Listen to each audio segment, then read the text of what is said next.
Caribbean सागर के बीच एक परिवार अपनी यॉट पर छुट्टियां मना रहा होता है। माँ जूलिया तैरने के लिए पानी में कूद जाती है। आराम करते समय उसे कुछ अजीब महसूस होता है, लेकिन क्योंकि आसपास कुछ दिखाई नहीं देता, वह सोचती है कि शायद उसका भ्रम होगा। कुछ सेकंड बाद वही अजीब एहसास फिर होता है। इस बार भी कुछ नजर नहीं आता, लेकिन अब वह घबरा जाती है और यॉट की तरफ तैरना शुरू करती है। तभी अचानक कोई उसकी टांग खींचने लगता है और वह मदद के लिए जोर जोर से चिल्लाने लगती है। उसकी बेटी कैसी हेडफोन लगाकर म्यूजिक सुन रही होती है, इसलिए उसे कुछ सुनाई नहीं देता। पति टॉम और बेटा बेन मछली पकड़ने में व्यस्त होते हैं। जूलिया पानी के ऊपर टिकने की कोशिश करती है, लेकिन मुंह में पानी जाने की वजह से चिल्लाना मुश्किल हो जाता है। थोड़ी देर बाद टॉम को एहसास होता है कि काफी देर से उसने जूलिया को नहीं देखा।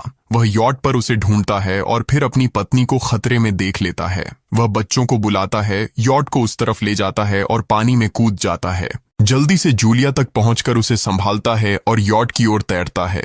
बच्चे दोनों को ऊपर खींच लेते हैं। परिवार जूलिया को संभालता है, लेकिन जूलिया खुद को समझाती है कि शायद लहरों की वजह से ऐसा हुआ होगा।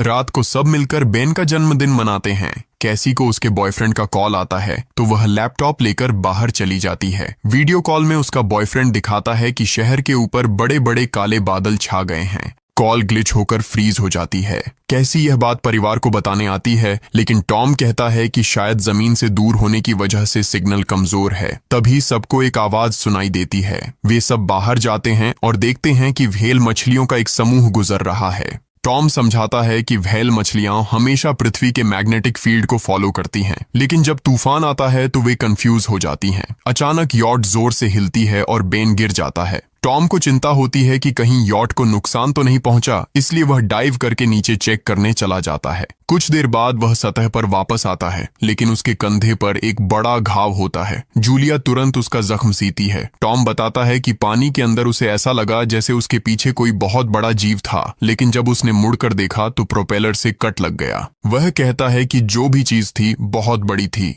टॉम को यॉट पर काफी नुकसान दिखाई देता है, इसलिए उन्हें मदद बुलानी पड़ती है। जूलिया बार बार रेडियो पर कोशिश करती है। कैसी फोन पर सिग्नल ढूंढती है, लेकिन कुछ भी काम नहीं करता।